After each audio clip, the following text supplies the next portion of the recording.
My name is Koi Mimi. I am 104 years old. I want to tell you something. I want to live on my parents' birthland. I am not a refugee. He can't. His village has been destroyed, and he's prevented from ever going back. Koi, now a respected village elder among the Po Karen, used to live in the mountains of what is now Ngkระจาน, Thailand's largest national park. When the Po Karen settled here many generations before the park's creation in 1981, it was just considered a forested area. Koi used to be a forest guide, working for Thailand's late Prince Panupan Yukon, grandson of King Rama V.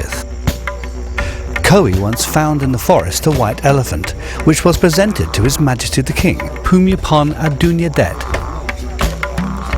Despite this, Koi is seen by the authorities as an enemy of the forest, destroyer of natural resources, channel for inter-border drug trafficking, a migrant occupier of forest land.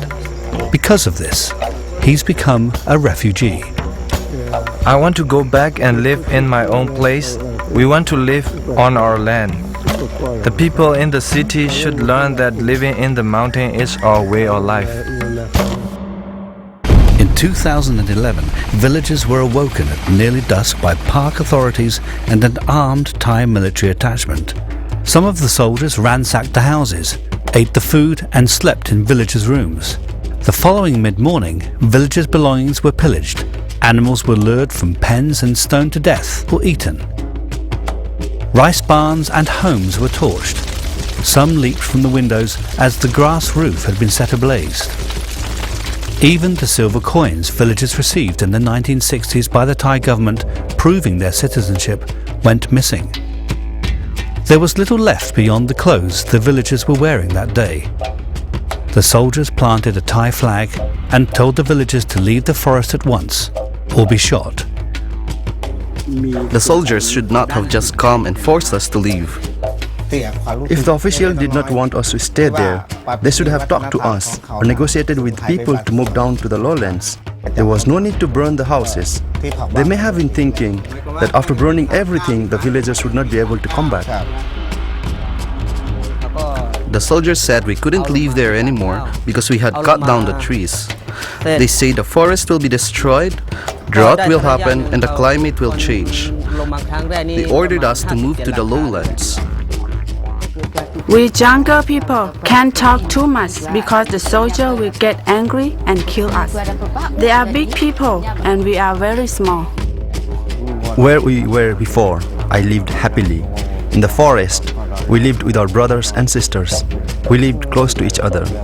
There wasn't much sickness. We were more healthy. During the time that our grandparents lived up there, the water in the stream never dried up. The forest had never been exploited. Trees grew large on our shift cultivated land. Down here in the lowlands, we faced difficulty. I lived in that village for a long time. We planted vegetables such as pumpkin, gourd, and chilies. We ate like this. We never destroyed the forest. My parents planted many trees that grew very big and tall. Many are now over 100 years old. Only when I grow upland rice do I cut the trees. When we do rice cultivation, we need to cut them, but only the small ones, the size of our arm or leg, which we use to build a house.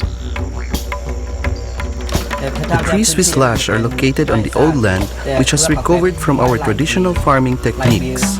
This means we don't use the original forest. Everything on the earth grows back. We don't cut down the big trees. Our parents taught us like this.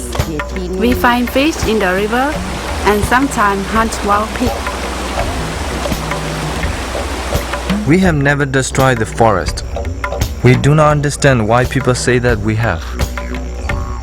It took 20 years for indigenous peoples to have the UN Declaration on the Rights of Indigenous Peoples adopted.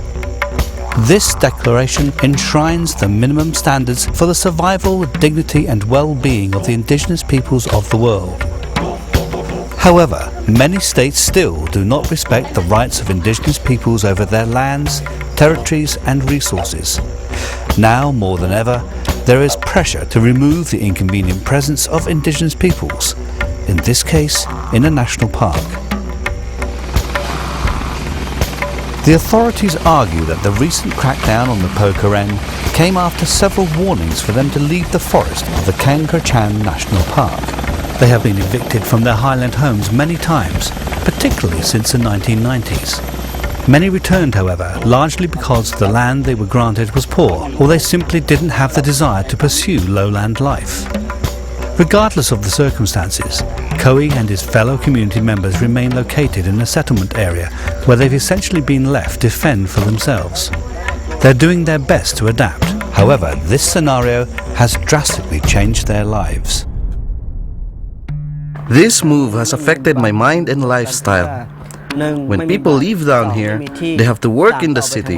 If one family has 5 children, each will likely work in a different place. When we have a festival or ceremony, it's difficult to gather.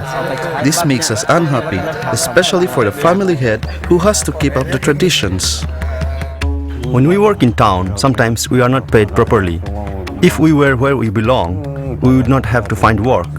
But here, we have difficult lives.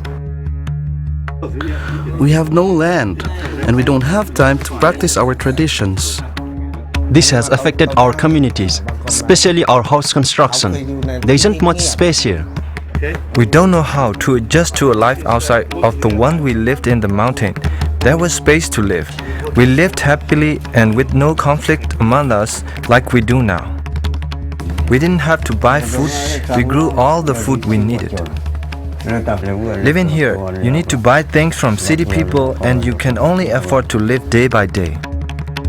Our children have to go away to work and they cannot visit us. We are missing them.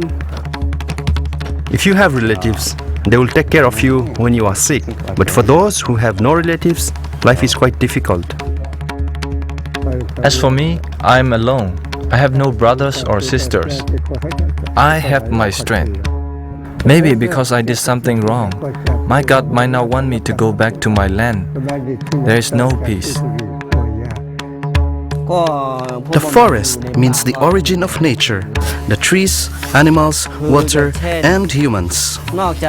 We believe in the forest guardians. If someone did something wrong to the forest or invades a sacred area, something bad will happen to him or her. Tradition means something that you hold in your heart. Yes, I want a better life, but I don't want to lose my culture. If this continues, I'm sure that within 30 years, our culture will disappear. I want the officers and any related agencies to do a study before doing something. Learn how we live and what we like. Don't just use the law or regulations, because people are coming from different places. To help people from the outside understand, I think we need to learn and study each other's customs. The Karen are accustomed to village life amid small clearings in the forest. Established in Thailand's mountains, they are the indigenous inhabitants living the way they know how, naturally. Despite this, and their stewardship of the forest, as well as the inherent right to their territory for their continuing survival and development as distinct peoples from the Thais, their future remains unclear. We are the original people who lived out there in the mountains. I was born there, in the forest. Wildlife conservationist and Thai royal family member Dusit Sanidvong Na Ayutthaya confirmed that Kowi and his son Noe are indigenous peoples to Karen forest. His grandfather was the prince who Kowi saved once. I recognized Ko'i immediately. I knew him since I was a boy. How could you do this to the Karen who have long protected the forests for us? People from the outside just don't understand our lifestyle. Do you understand about our culture on the hill in the deep jungle?